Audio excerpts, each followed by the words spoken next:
আসসালামু আলাইকুম এভরিওয়ান। বন্ধুরা, আজকে মনে হয় পুরা দুনিয়াতেই, পুরা বাংলাদেশে মনে হয় এখন হইলো যেন আপনার হইলো আসমান থেকে মনে হয় ফেরেশতা নেমে আসছে।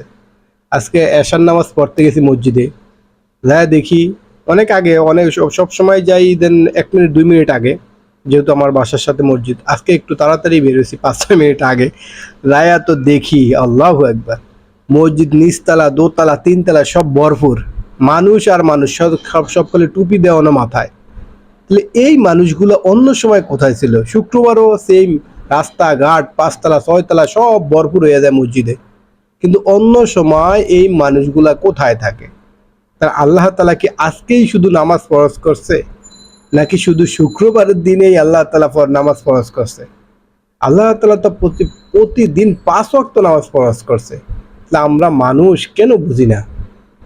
সিম্পল একটা বিষয়, শুধু আজকে সারা রাত্রি ধরে ইবাদত করবেন, কিন্তু আর বছরে একদিন আপনাকে পাওয়া যাবে না, মাসে 29 দিন পাওয়া যাবে না, সপ্তাহে 6 দিন পাওয়া যাবে না, শুধু শুক্রবারেই। আল্লাহ তালা কি শুধু শুক্রবারে, শুধু আজকের দিনই? আজকের দিন স্পেশাল, ঠিক আছে, ওকে, সবে করা সবে করা ঠিক আছে, আজকে স্পেশাল। তাহলে তাই বলে কি আপনি অন্য অন্য দিনে নামাজ পড়বেন না? সেটা কি আপনাকে আল্লাহ তাআলা মাফ করে দিবে? কেউ যদি ইচ্ছাকৃত 1 ওয়াক্ত নামাজ কাজা করে তাকে, তাহলে 2,88,000 কোটি বছর তাকে জাহান্নামে ভুগতে হবে। এমন মনে হয় সংখ্যাটা, আমার ভুলও হইতে পারে, আমি আসলে সঠিক এমনই হইতে পারে মনে হয়। হ্যাঁ, ভুল হলে অবশ্যই বলবেন। তাহলে দেখেন, তারা আজকে সবাই সাদা পাঞ্জাবি, বিভিন্ন ডিজাইনের পাঞ্জাবি, টুপি, সারা এখন মসজিদে ভরপুর। আজকে হলো 14 তারিখ, 14 ফেব্রুয়ারি। সারাদিন গুনা কামাই করছে, এখন আজকে রাত্রে ইবাদত করবো। আল্লাহু আকবার।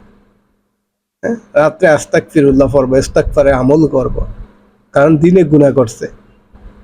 তাহলে আমরা কবে শিক্ষা হবে আমাদের, কবে আমাদের বুঝ হবে? আল্লাহ তাআলা আমাদেরকে সর্বশ্রেষ্ঠ মাখলুকাত বানাইছে। আমরা তো পশু না, চতুষ্পদ জন্তু না। আমাদের জ্ঞান আছে, বিবেক আছে, আমরা টাকা পয়সা চিনি, খাবার চিনি, আমরা জানি, নিজের লাভটা নিজে বুঝি। আমি যদি 1 ওয়াক্ত নামাজ না পড়ি, তাহলে তো আল্লাহ তাআলা কোনো ক্ষতি নাই, কোনো লাভও নাই।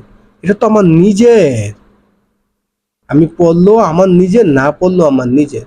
আল্লাহ তাআলা সব কিছুরই, আপনি ভালো কাজ করবেন সেটারও প্রতিদান দিবে, আপনি খারাপ কাজ করবেন সেটাও আপনার জন্য আখিরাতে আল্লাহ তাআলা তৈরি করে রাখছে।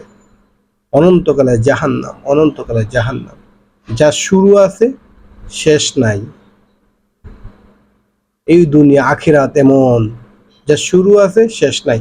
অনেকে বলে যে আখিরাতে হলো, আপনি যদি এই দুনিয়া এবং দুনিয়ার মাঝখানে যে খালি জায়গাটা আছে না, এটা যদি পুরো শস্য দানা দিয়ে ভরে রাখেন, এবং প্রতি একটা পাখি 1,000 বছর পর পর আইসে একটা শস্যের দানা নিয়ে যাবে, তাহলে একটা সময় এই শস্যের দানা 1,000 বছর পর পর নিয়ে যাওয়ার পর পাখিটা শেষ হয়ে, মানে এই শস্যের দানা শেষ হয়ে যাবে। কিন্তু আখিরাতের জিন্দিগি, আখিরাতের জীবন, এটা শেষ হবে না।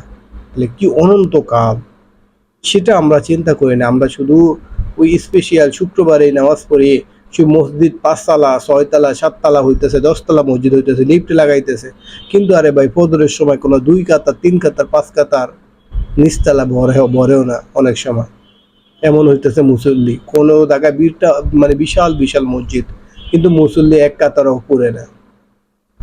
এইসব মানে এত বড় বড় মসজিদ করে কি লাভ? তাহলে আল্লাহ তাআলা তো 5 ওয়াক্ত নামাজ ফরজ করছে। এই জন্য সবাই নিয়ত করবেন এখন থেকে, আমরা সবাই ইনশাআল্লাহ 5 ওয়াক্ত নামাজ জামাতের সহিত এহতেমামের সাথে সময়ের দিকে গুরুত্ব রেখে আমরা আদায় করার চেষ্টা করব, এবং অন্য মুসলমান ভাইদেরকে আমরা একজন আরেকজনকে দাওয়াত দেব যে সময় মতো নামাজ পড়ার জন্য আজান দিলে মসজিদের দিকে ডেকে নিয়ে আসবো। সবাই সবার ফ্যামিলি, বাসা বাড়ি, এগুলোকে আমরা মা বোনদেরকে নামাজের তাগিদ দিব।